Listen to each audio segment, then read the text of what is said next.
começam a louvar o Senhor em êxtase admirável. Isso, no entanto, é insuficiente. Há muitos irmãos de olhos abertos, guardando, porém, a alma na posição horizontal da ociosidade. É preciso que os corações despertos se ergam para a vida, se levantem para trabalhar na sementeira e na seara do bem, a fim de que o Mestre os ilumine. Esforcemo-nos por alertar os nossos companheiros adormecidos, mas não olvidemos a necessidade de auxiliá-los no soerguimento. É imprescindível saibamos improvisar os recursos indispensáveis em auxílio dos nossos afeiçoados, ou não, que precisam levantar-se para as bênçãos de Jesus. Não basta recomendar.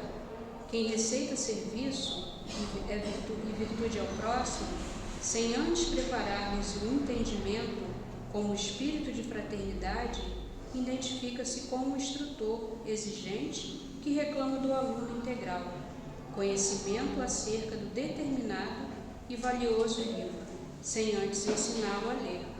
Disse Paulo: desperta tu que dormes, levanta-te dentre os mortos, e o Cristo te iluminará. E nós repetiremos: acordemos para a vida superior e levantemo-nos na execução das boas obras, e o Senhor nos ajudará para que possamos ajudar aos outros. Muita paz a todos. Obrigada, Lu. Aí, diante dessa página tão expressiva, vamos encontrar conosco mesmo, fecharmos os olhos, nos dedicarmos de tudo que passamos durante o dia, as atribulações, os problemas, e nos concentrar nesse momento de paz e harmonia que essa casa nos traz, conversando com Jesus. Senhor Jesus, mestre amigo, irmão maior, divina autoridade moral, aqui estamos, Senhor, reunidos em seu santo nome, a vos pedir humildemente o amparo para essa reunião que teve início com a leitura da página. Pedimos, Senhor, que envolva o nosso irmão Jaci, que irá falar, trazer a palavra esta noite, que ele esteja aberto às inspirações, às intuições, e que possa trazer consolo aos nossos corações, aqui presentes, encarnados e desencarnados. O que pedimos humildemente, Senhor, que nos envolva em seu mais profundo amor. Muito obrigada. Agora, com o tema parentesco, material e espiritual, convidamos o nosso irmão Jaci para nos conduzir na fala da noite. Seja bem-vindo.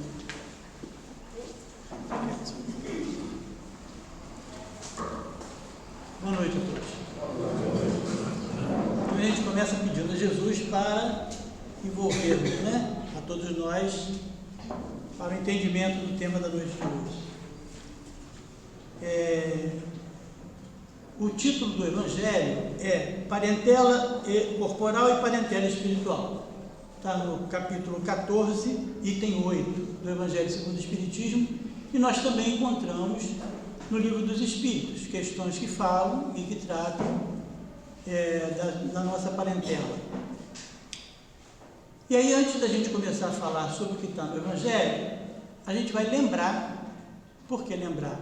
A gente vai lembrar daquilo que a gente conhece, Então nós vamos lembrar o que está na Constituição Federal. Estou dizendo isso que todo mundo aqui conhece a Constituição Federal, Então a gente lembra que no artigo 226 da Constituição diz assim: a família é a base da sociedade, tem especial proteção do Estado.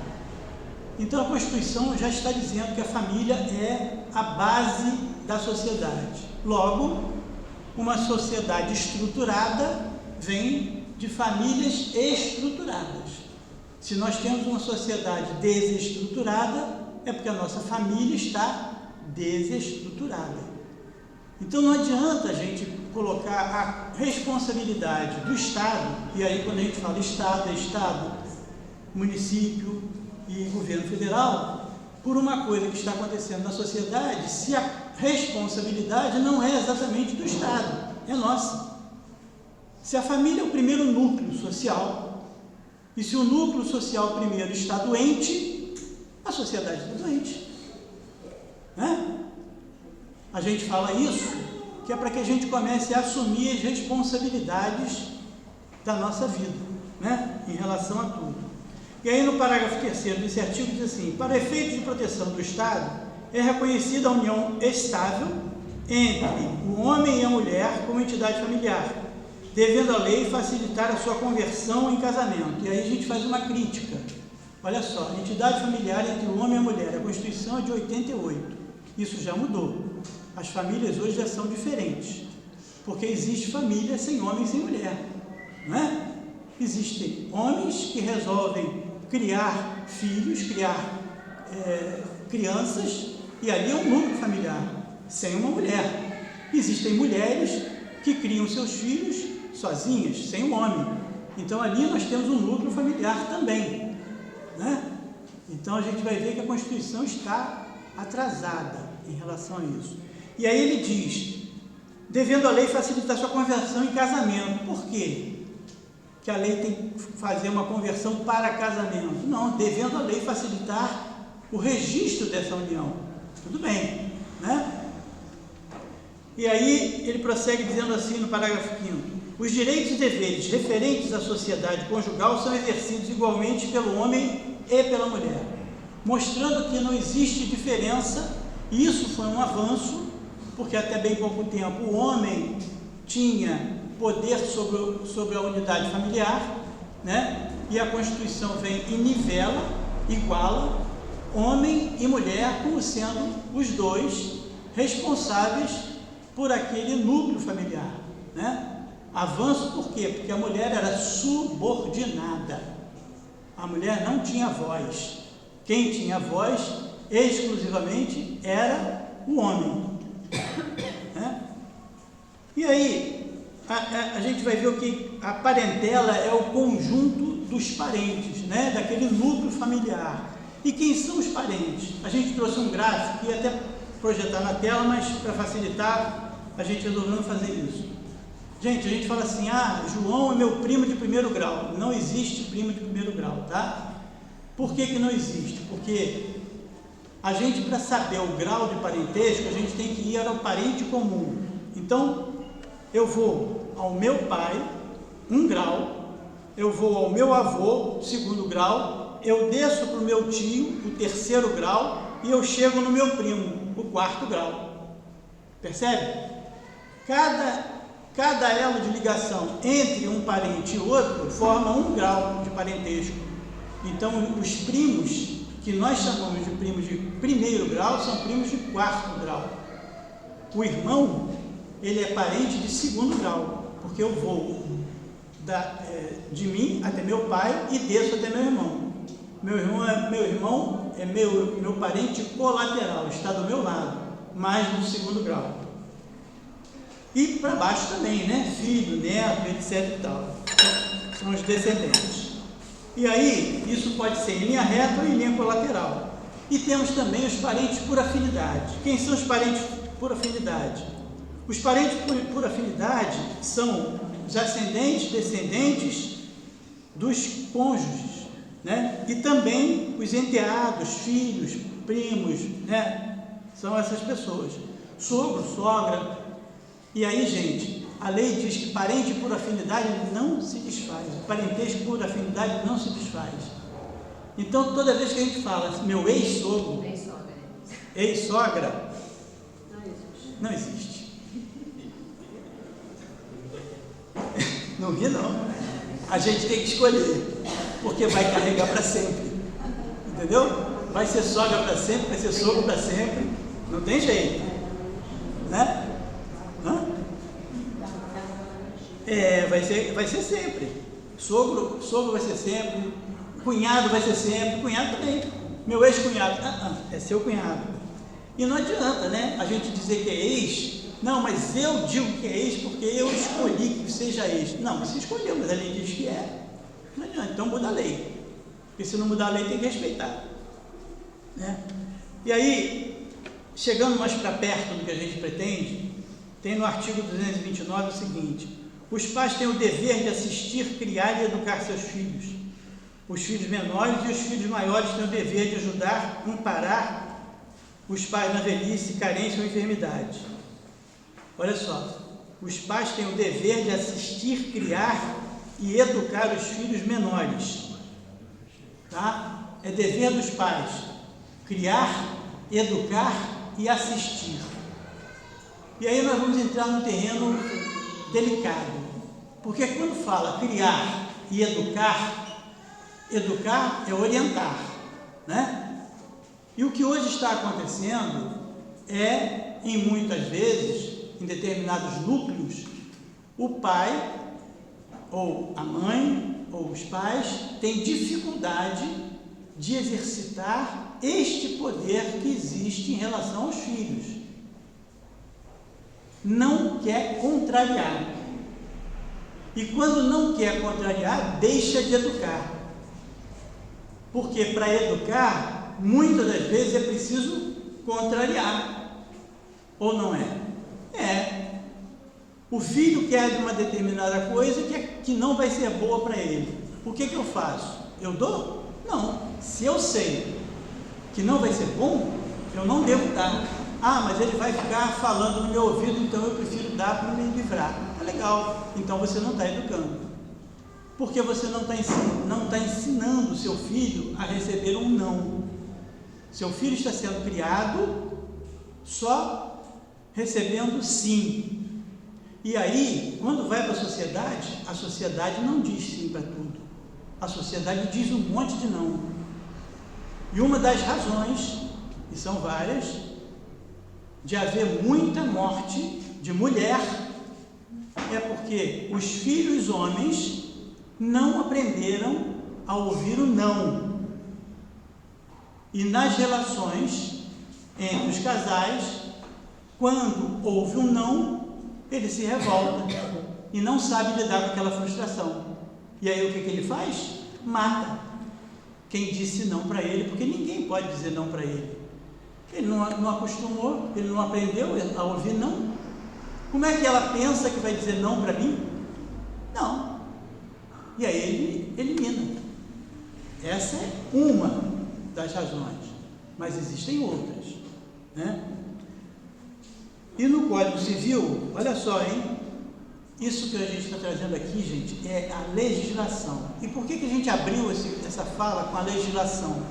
Porque a gente precisa saber o que está escrito para a gente poder fundamentar as nossas atitudes. Doutrina espírita é lei de Deus, é o Evangelho de Jesus, mas não é lei entre os homens.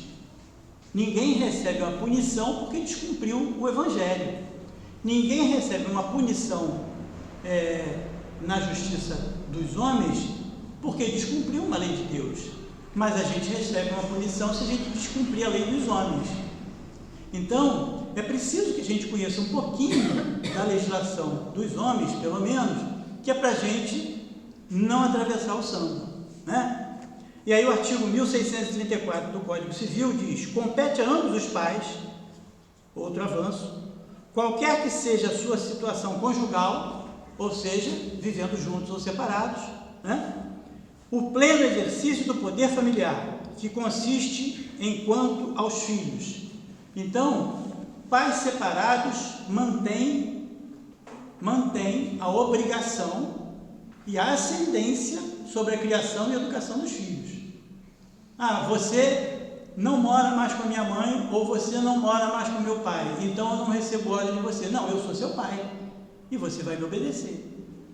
É preciso que essa ascendência exista. A ascendência não pressupõe o seu exercício através da violência.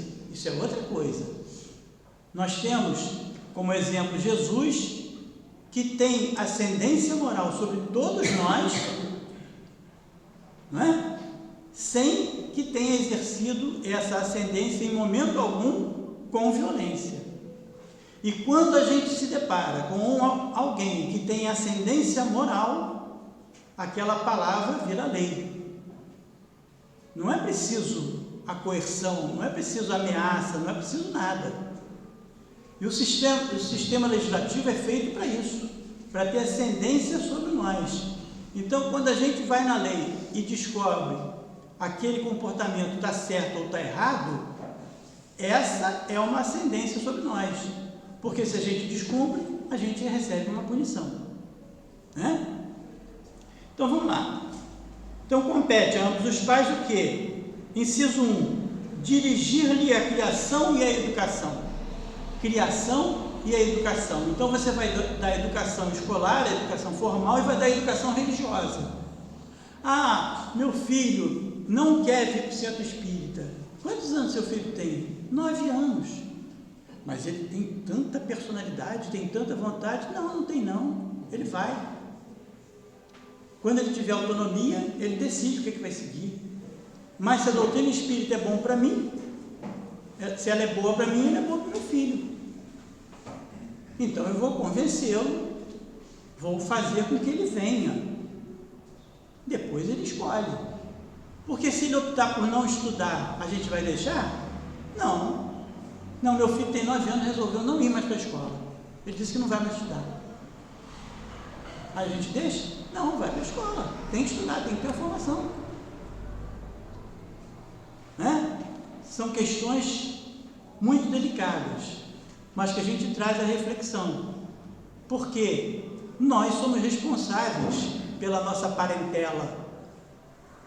Tá?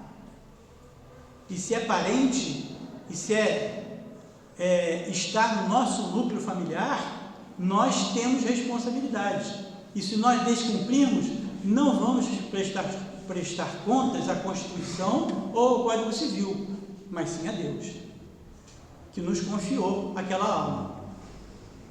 Exercer a guarda unilateral compartilhada, conceder ou negar-lhe consentimento para se casarem, conceder ou negar consentimento para viajar e para mudar de residência em outro estado, em outro município. Representá-lo judicialmente ou extrajudicialmente até os 16 anos. Exigir que lhes prestem obediência, respeito e os serviços próprios da sua idade e condição. Exigir que lhes prestem obediência, respeito e os serviços próprios de sua idade e condição. A gente trouxe isso por quê? Porque alguns anos atrás, né, se falava muito no Estatuto da Criança e do Adolescente, e alguns adolescentes assim, não, isso está no Estatuto, não pode fazer porque está no Estatuto, né? E invocavam o Estatuto. Tem o Estatuto, mas tem o Código Civil, certo? E aqui, gente, está traçando para a gente um roteiro que não está na doutrina espírita, mas que vai ajudar a gente a nortear aquela alma, que vai ajudar a gente a nortear aquele ser e preparar para a vida em sociedade. Isso é o que faz a legislação, né? Com isso, a gente vai vendo que cumprir determinados requisitos que estão aqui, postos aqui, porque se você falar, né, quiser levar o Evangelho e o seu filho ou a sua filha disser que aquilo não interessa, porque aquilo não faz sentido, porque ele não acredita na existência de Jesus, então você entra com a legislação. De qualquer maneira, todos nós que aqui estamos temos limites na forma de atuar. Para a gente conviver bem em sociedade, a gente tem que respeitar os limites de cada um. E esses limites têm que ser aprendidos desde cedo, principalmente no nosso núcleo familiar. Se a família é o primeiro núcleo da sociedade, e se uma família desestruturada vai gerar uma sociedade desestruturada, é a partir do respeito em que o pai tenha com o filho tenha com o pai, o irmão tenha com a irmã e vice-versa, é que vai gerar um núcleo social sadio. Esse respeito tem que começar dentro da nossa família, Tá certo? Então, quando a gente vai falar na relação de ascendência e descendência, é uma relação estabelecida pelo Código Civil, mas não necessariamente de hierarquia, porque não existe hierarquia entre marido e mulher. Existe uma relação que deve ter sido fundada no afeto. E aí, quando a gente fala em deve ter sido fundado no afeto, a gente começa a entrar no que o Evangelho traz para a gente com relação à parentela. Diz assim no capítulo, nesse item 8: os laços do sangue não criam forçosamente os liames entre os espíritos. Ou seja, não é através do sangue que os laços são criados, os vínculos são criados. Por quê? Porque o corpo procede do corpo, mas o espírito não procede do espírito, porquanto o espírito já existia antes da formação do corpo. Não é o pai quem cria o espírito do seu filho, ele mais não faz do que fornecer o invólucro corpóreo, cumprindo-lhe, no entanto, auxiliar o desenvolvimento intelectual e moral do filho para fazê-lo progredir. Quando você auxilia o desenvolvimento moral e intelectual do seu filho, você faz ele progredir, você ajuda ele a progredir. Você pode ter um filho muito bem sucedido do ponto de vista material, ter um bom emprego, ter um bom salário, mas se ele não for moralmente bem formado, temos aí uma falha. Mas eu fiz de tudo para o meu filho ter um comportamento moral digno. Ok, você cumpriu a sua missão. O restante era com ele e o livre-arbítrio fez com que ele se afastasse dos ensinamentos. O que nós temos que ter é a consciência tranquila do dever cumprido.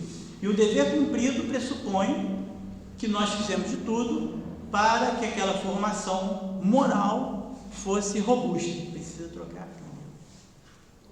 Então, existem as leis que regem a sociedade e existem as leis que regem as nossas relações do ponto de vista espiritual. Quando ele diz que o corpo procede do corpo e o espírito procede do espírito, foi isso que João falou no capítulo 3. O que é nascido da carne é carne, mas o que nasce do espírito é espírito. E aí muitos perguntarão: poxa, mas meu filho é muito parecido comigo. Não foi, não tenho filho, homem, então não é parecido comigo. Ele é muito parecido com você. A gente pode lamentar ou aplaudir, né? Porque se for parecido comigo, a gente vai lamentar. Se não for parecido comigo, a gente vai aplaudir. O comportamento, ele é parecido fisicamente. Lógico, nasceu do corpo. Então ele tem o meu material genético. Certo? Mas o comportamento dele é idêntico ao seu. Ele tem muita coisa que puxou a você. Ele é ranzinza igual a você. Ele é chato igual a você. Ele é cobrador igual a você. Ele é rígido igual a você. Ele puxou você. Até nisso ele puxou você. Não puxou, porque ele é um espírito diferente de mim. Qual é a semelhança comportamental? Qual é a semelhança moral? É a semelhança das convivências, das afinidades. E aí nós temos essas afinidades até com os parentes que não são consanguíneos, ou não? Quantos de nós não temos conhecidos, amigos, que pensam como a gente, que agem como a gente, que gostam de conversar com a gente, né? Que a gente interage com muito mais facilidade? São as afinidades, afinidade dos gostos e dos pendores. Isso não tem nada a ver com a relação física, né? Os pais só transmitem para os filhos a carga genética, só isso. A carga moral, não. E é por isso que a gente tem filhos que a gente diz assim: não sei quem esse cara puxou, eu nunca fiz nada disso. Ué, mas ele sempre fez, e ele está fazendo agora, e vai continuar fazendo. Então o que a gente tem que fazer? Quando tiver pequenininho, a gente vai ver o que está acontecendo, para ir conduzindo. Isso é 100% de certeza de que vai dar certo? Não, não é. Porque quando o espírito assume o seu corpo, na sua plenitude, quando ele deixa de ser representado pelo Pai na justiça, quando ele atinge a maioridade, a maturidade, ele vai se comportar de acordo com a bagagem que ele tem e com o que recebeu. E aí ele vai optar se ele vai se comportar só com o que ele tem ou com o que ele recebeu. E é por isso que nós temos 2 filhos criados de forma idêntica, tendo as mesmas oportunidades. Um, 0 problema. O outro, zero satisfação. É só problema. O cara se envolve em tudo quanto é tipo de enrascada. Mas os 2 receberam a mesma orientação. Um escolheu seguir e o outro não escolheu seguir. E nós também podemos ter os 2 filhos exemplares, sem problema nenhum. Até porque é preciso que a gente tenha em mente de que a gente não nasceu para ser infeliz, né? A gente nasceu para ser feliz. E que os núcleos familiares, eles necessariamente não são núcleos problemáticos. Nós problematizamos aquilo que às vezes não é problema. E por que nós problematizamos aquilo que às vezes não é problema? Porque às vezes nós queremos que o nosso núcleo familiar se comporte rigorosamente do jeito que nós achamos que seja melhor. E embora que sejamos espíritas, embora que tenhamos frequentado as reuniões públicas de janeiro a janeiro, né, a gente não enxerga o nosso marido, a nossa mulher, o nosso filho, o nosso irmão, o nosso pai ou a nossa mãe como espíritos. A gente enxerga como alguém ligado a gente que está ali para fazer a nossa vontade.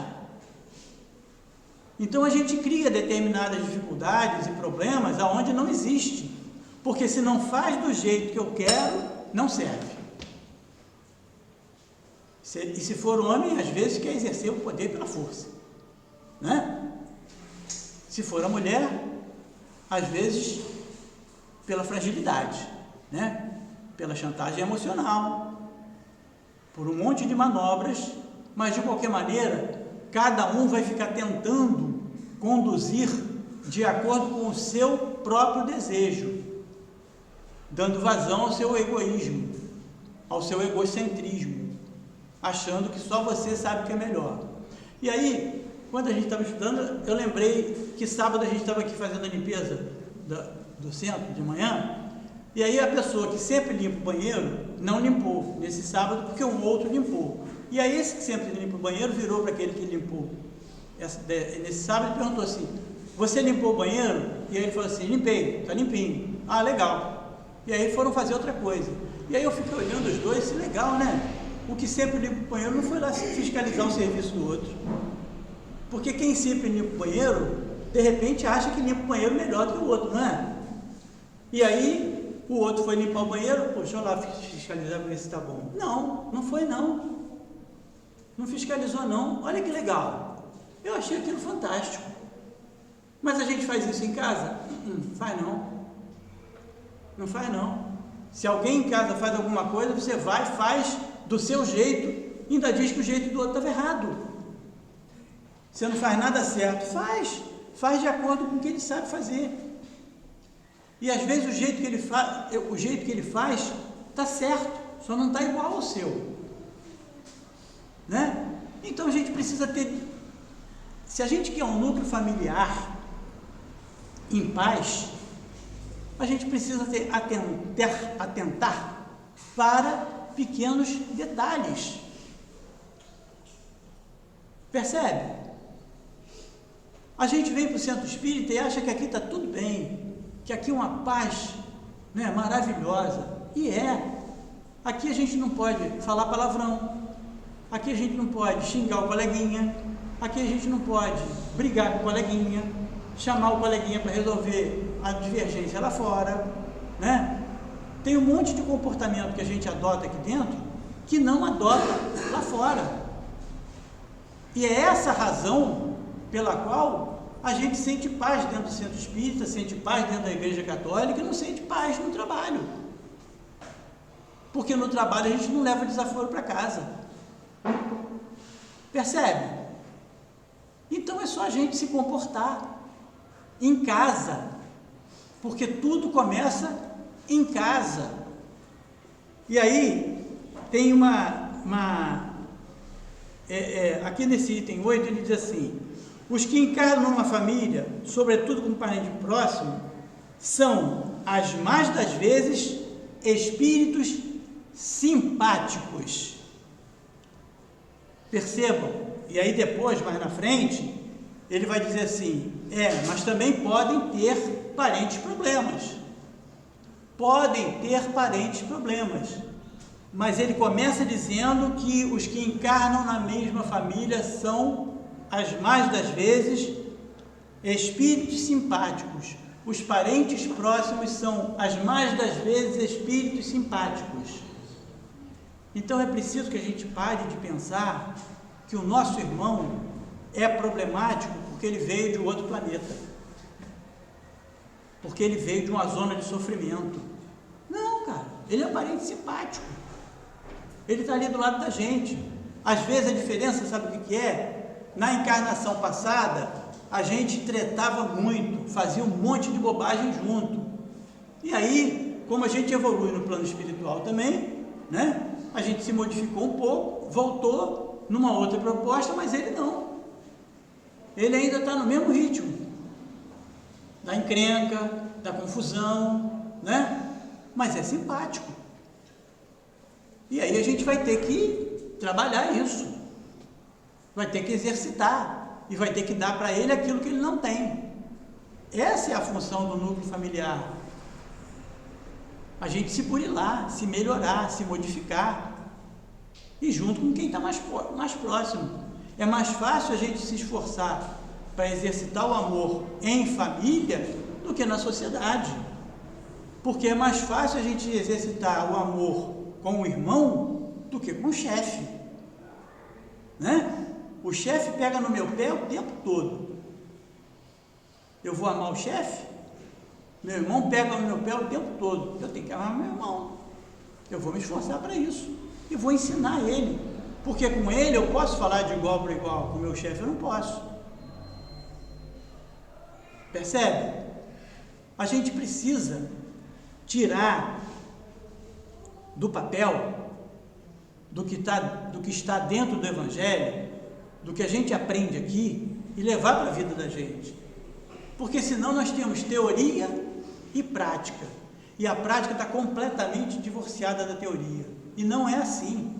Toda vez que a gente aprende uma carreira, né, o que o médico faz quando sai da faculdade? Ele vai abrir um consultório? Não, ele vai fazer residência, não é? Não tem que estagiar? Não tem que aprender a trabalhar? Porque senão não sabe fazer, não vai saber.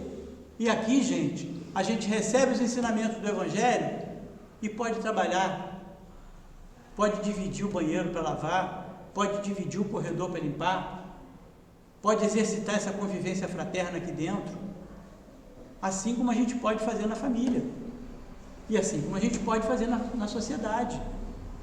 E a gente tem que aproveitar as oportunidades de aprendizado e de entendimento para fortalecer o conhecimento e a prática. Porque se ao final da existência eu vim para o centro espírita de janeiro a janeiro e não exercitei nada do que eu aprendi, eu só vim aqui fazer social, ver os amigos, né? Conversar, trocar ideia, etc e tal. Só fiz a social, cumpri uma obrigação social. Mas se eu venho, aprendo, exercito, legal. Eu estou trabalhando pelo meu crescimento espiritual e com certeza pelo crescimento espiritual dos meus parentes e amigos. Eu tirei um texto aqui do capítulo 9, que é Bem-aventurados os brandos e pacíficos, que trata da afabilidade e doçura, que é um texto que eu gosto muito quando a gente faz estudo sobre família, que diz assim,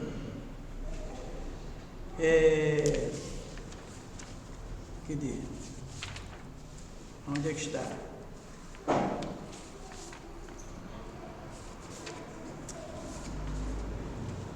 Não estou achando.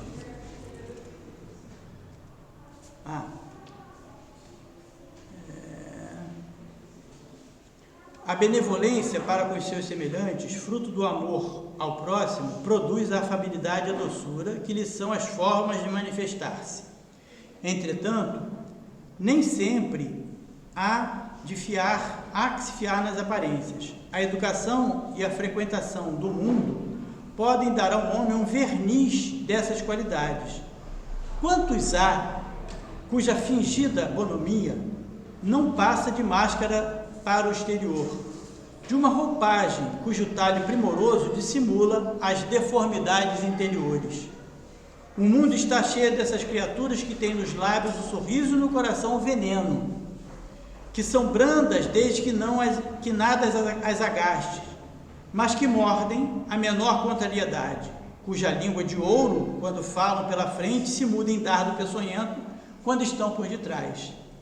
A essa classe também pertencem esses homens de exterior benigno, que tiranos domésticos fazem de suas famílias e seus subordinados lhe sofram o peso do orgulho e do despotismo, como querem desforrar-se do constrangimento que fora de casa se impõe a si mesmo.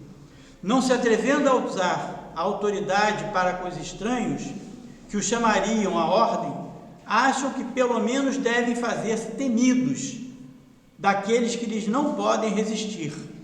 Envaidecem-se de poderem dizer: aqui eu mando e sou obedecido, sem lhes ocorrer que poderia acrescentar: e sou detestado. Por que a gente traz esse texto?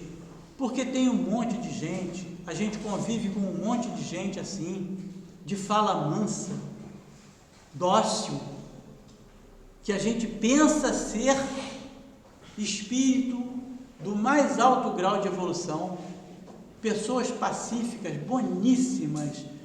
Seria tão bom se fosse meu pai, né? Não. Dentro de casa ele não é assim. Com os seus subordinados ele não é assim. Por quê? Porque com aqueles que são inferiores, ele é quem ele é. Um ser tirano, despótico, autoritário e repressor, com quem ele pensa que pode menos. Ele age assim, e age assim dentro de casa, e age assim no trabalho, e age assim onde ele quer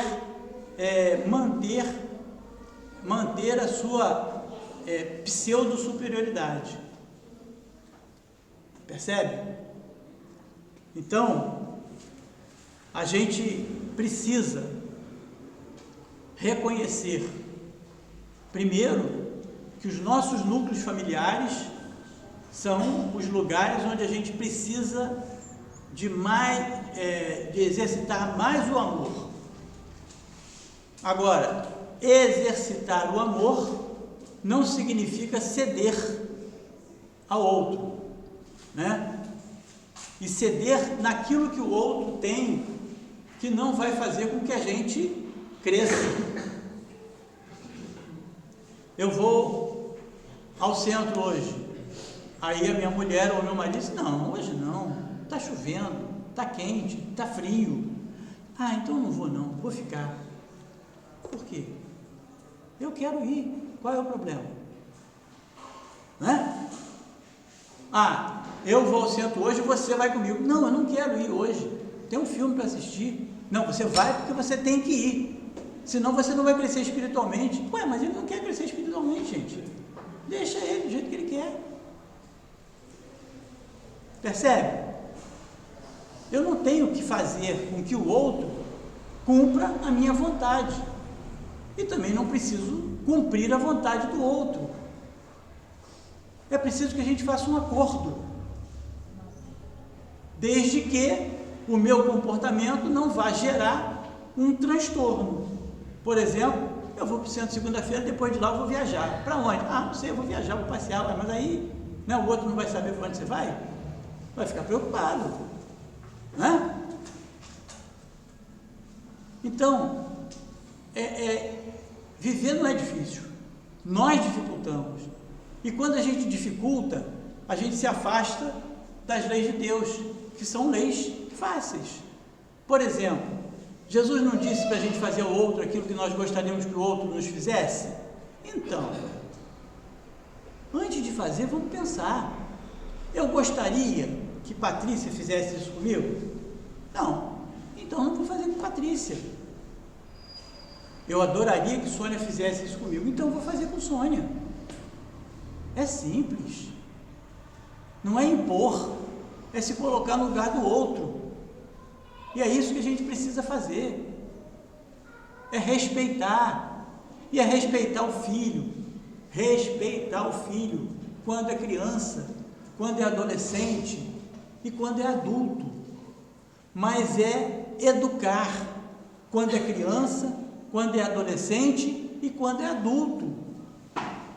Os pais e mães que aqui estão, que já têm filhos adultos, com família formada, sabem que o trabalho de educação não acabou. Porque vira e mexe, o cara faz alguma coisa que tem que chamar de seu rapaz. Peraí, rapaz, não é assim não. É de outro jeito. Sabe por quê, gente? Porque a gente não nasce com manual. Ninguém nasce com manual. E ao nascer, a gente ainda passa pelo véu do esquecimento. Graças a Deus. A gente esquece o que foi, esquece o que sabia. E começa quase que do zero. Então a mãe não sabe exatamente quem é aquele espírito que está ali, dependendo dela nos seus primeiros dias de vida. Ela não sabe. Ele não vem com bula. Ó, esse cara aqui é assim, assado, ele vai fazer isso, vai fazer aquilo. Não vem. Não vem. Você vai aprendendo com a convivência. E depois isso continua na vida adulta. E aí a criança chora e você vai e espanca a criança porque ela está chorando sem motivo. Sem motivo para você. Ela está chorando porque é a demanda dela. Aquilo ali é a forma como ela tem, que ela tem de expressar o descontentamento, a sua insatisfação, a sua dor, que para você não é nada. Gente, vocês já viram adolescente sofrendo? Né? Adolescente sofre por cada coisa, né? Que aí você olha e diz, meu Deus do céu, tanta coisa importante, né? A Rússia está lá bombardeando a Ucrânia e vice-versa, e você chorando aqui, porque, né? Sua amiga te bloqueou no Instagram. Mas aquilo ali é sofrimento para ela. E só não foi no meu tempo, porque no meu tempo não tinha Instagram. Se tivesse, talvez eu ficasse chateado. Entendeu? Isso é respeito. Quando você despreza isso, você não está respeitando. Você está simplesmente ensinando para o seu filho que a dor não interessa. Que a dor dele não interessa. E aí ele vai crescer, e quando as coisas se inverterem, porque aqui diz na lei que os pais têm que criar e educar os filhos, e depois os filhos têm que cuidar dos pais, né? Quando for a vez da dor dos pais, o filho vai dizer, isso é pouca coisa, isso não interessa. Alzheimer? Até legal, você vai esquecer de tudo mesmo. Então, quanto mais cedo acontecer, melhor. Por quê? Porque você ensinou a ele que a dor não interessa. E é isso que ele vai aprender.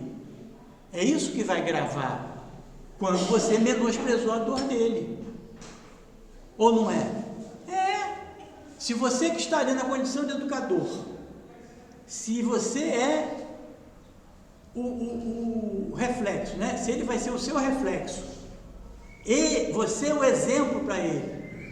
Se você, que é o exemplo, diz que a dor dele não interessa aos 16 anos, ele pode dizer aos 70, aos 80, que a sua dor também não interessa, porque foi isso que ele aprendeu. E quando alguém estiver na rua em sofrimento, ninguém cuidou da minha dor. Quando eu sofri, ninguém cuidou da minha dor. Por que eu tenho que cuidar da dor de alguém?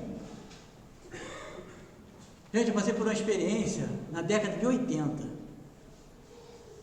Não precisava ter dito ano, né? Errei. Faz de conta que foi ano passado. Eu conheci uma pessoa que disse assim: se um dia eu estiver com o carro na estrada, com o pneu furado, e você parar para me ajudar, e depois que você ajudar, eu te agradecer, quando eu passar por você, que você tiver com o pneu furado, eu posso ir embora. Porque eu já agradeci. Percebe? Olha a equação. Ele estava em dificuldade, eu paro e ajudo. Aí ele vai e agradece. Ou seja, na cabeça dele a contabilidade fechou. Quando ele agradeceu, zerou. Né? Estamos iguais. Então depois se ele passar por mim e eu tiver uma dificuldade, problema, já agradeci, ué. Fazer o quê? Vou parar para ajudar? Não preciso. Então, se você fizer alguma coisa para ele, a melhor coisa que tem é você não agradecer. Né? Não agradece não. Deixa isso aí pendurado para depois você... Né? Olha as contabilidades, olha as equações que nós somos capazes de engendrar. E digam se quando o pai não respeita a dor do filho, o filho vai respeitar a dor do pai quando chegar a hora. Porque a hora chega para todo mundo. Né? Mas a gente não pode fazer essa conta e aí passar de hoje em diante ou de amanhã em diante a cuidar do filho pensando nisso. A gente tem que fazer porque é assim que a gente tem que fazer. Jesus não falou para a gente amar a Deus sobre todas as coisas e ao próximo como a ti mesmo? Não falou? Então você tem que se amar e você tem que amar o próximo. E você tem que ensinar quem não aprendeu ainda a exercitar esse amor, a gerar esse amor. Mandela falou que ninguém nasce sabendo odiar. Se não nasce sabendo odiar, é porque aprendeu a odiar. E se aprendeu a odiar, pode aprender a amar. Se a gente vive num mundo onde a sociedade tem pouco amor, é porque lá atrás o amor não foi ensinado. Porque se o amor fosse ensinado na família, a sociedade estaria amando. Se a gente quiser consertar o futuro, a gente tem que começar a trabalhar esse amor agora. Porque senão, isso vai se repetir. Todo mundo sabe, todo mundo que já entrou no tempo religioso sabe que Jesus mandou amar ao próximo como a ti mesmo e a Deus sobre todas as coisas. Não é o primeiro mandamento? Então, agora vamos ver quem está exercitando esse amor que Jesus ensinou. Então, Jesus ensinou, mas cabe a gente vivenciar. E se a gente vivenciar, a gente vai curar as chagas da sociedade. E nós vamos passar a olhar aquele outro que está fragilizado, sem dinheiro, sem ter o que comer, não como sendo um preguiçoso, um malandro, um parasita do Estado, né? A gente vai olhar como sendo uma doença social. Porque é isso que acontece. Quem está na miséria por causa de uma doença social. E qual é a doença social? O egoísmo. E por que o egoísmo? Porque você vai ter 6 pessoas no Brasil que tem uma fortuna maior do que metade da população, talvez. 6 pessoas. Se nós temos um pote de arroz, né, para dividir entre todos nós, e 6 pessoas tiram mais da metade desse pote de arroz, vai faltar para os outros ou não? É isso. O dinheiro do mundo é finito, ele não é infinito. E se você concentra, falta para o próximo. E por que falta para o próximo? Porque a sociedade está doente. Porque o egoísmo está imperando.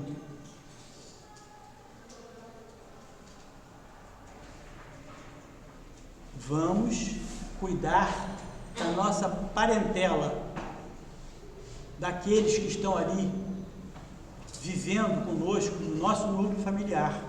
Mas vamos lembrar que todos nós somos parentes, porque todos nós somos filhos do mesmo Pai. Espiritualmente, todos nós somos filhos do mesmo Pai. Então, todos nós somos irmãos. Agora, vamos colocar isso dentro primeiro, para depois a gente colocar para fora. Porque primeiro a gente tem que começar a entender isso e a pensar dessa forma, para depois agir dessa forma. E tendo a consciência de que a terra não passará de provas e expiações para mundo de regeneração, se nós que aqui estamos não trabalharmos por isso. A nossa família não vai melhorar se nós não melhorarmos e se nós não trabalharmos pela melhora dela. Então, qualquer que seja a idade do seu filho, ou da sua filha, ou do seu neto, ensine, para a gente poder curar a chaga social do desamor que ainda está acontecendo aí numa escala bastante grande. Tá? Sempre pedindo a Jesus para amparar a gente nessa batalha, nessa luta, mas sem desistir, sem recuar, porque recuar não é alternativa. A alternativa é avançar, sempre. Tá? E agora a gente vai fazer a prece, para encerrar a nossa primeira parte da atividade. Repetindo como nós falamos, a nossa rogativa a Deus e a Jesus, que nos ampare, para que nós venhamos a olhar o nosso núcleo familiar de outra forma, entendendo a responsabilidade que temos na família que estamos colocados, para entender também que esta família, na verdade, é um pedaço da família universal, que o meu irmão, que o meu filho, que a minha filha é um daqueles que um dia serão partícipes da mesma encarnação, sem serem partícipes do mesmo núcleo familiar. Rogar amparo para cada um deles e para nós. Pedir que nós sejamos orientados nos momentos difíceis e nos momentos de exercitar os conhecimentos que estamos adquirindo. E que nós consigamos, com o nosso esforço, mesmo que reduzido, auxiliar a nossa sociedade a se curar do egoísmo e do orgulho. Agradecemos a oportunidade de aqui estarmos e todo o ensinamento que nós conseguimos receber na noite de hoje. E rogamos, Jesus, que a sua paz nos envolva agora e sempre.